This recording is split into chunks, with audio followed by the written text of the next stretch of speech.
that existence, the physical universe, is basically playful. There is no necessity for it whatsoever.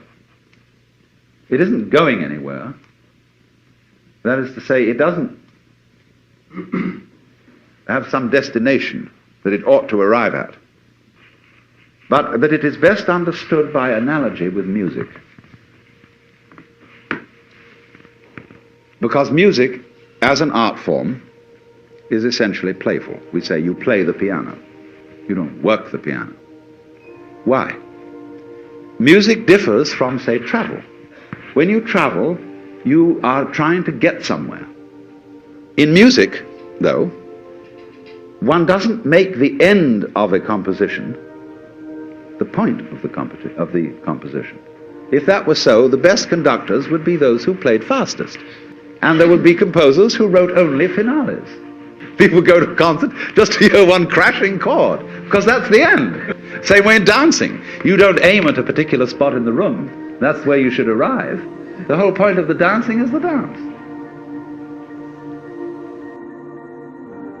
Now, but we don't see that as something brought by our education into our everyday conduct.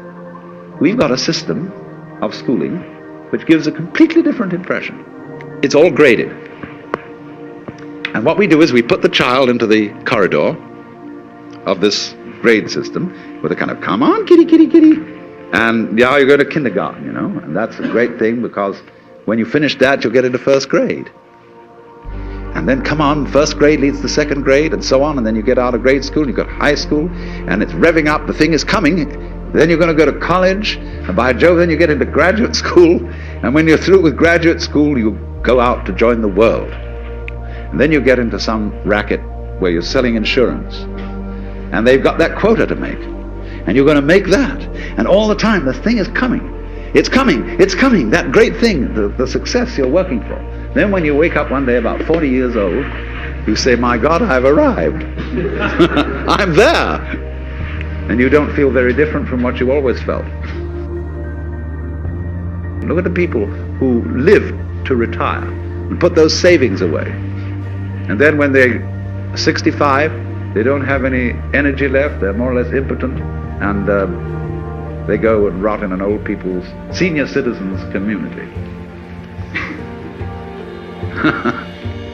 Because we've simply cheated ourselves the whole way down the line.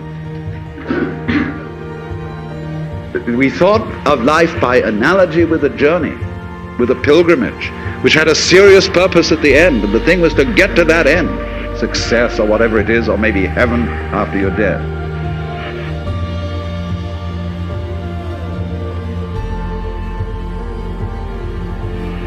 But we missed the point the whole way along. It was a musical thing, and you were supposed to sing or to dance while the music was being played.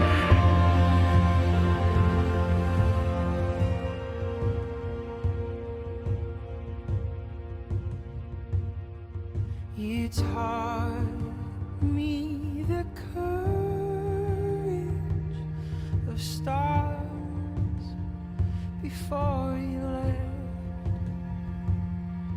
How light carries on endlessly, even after death.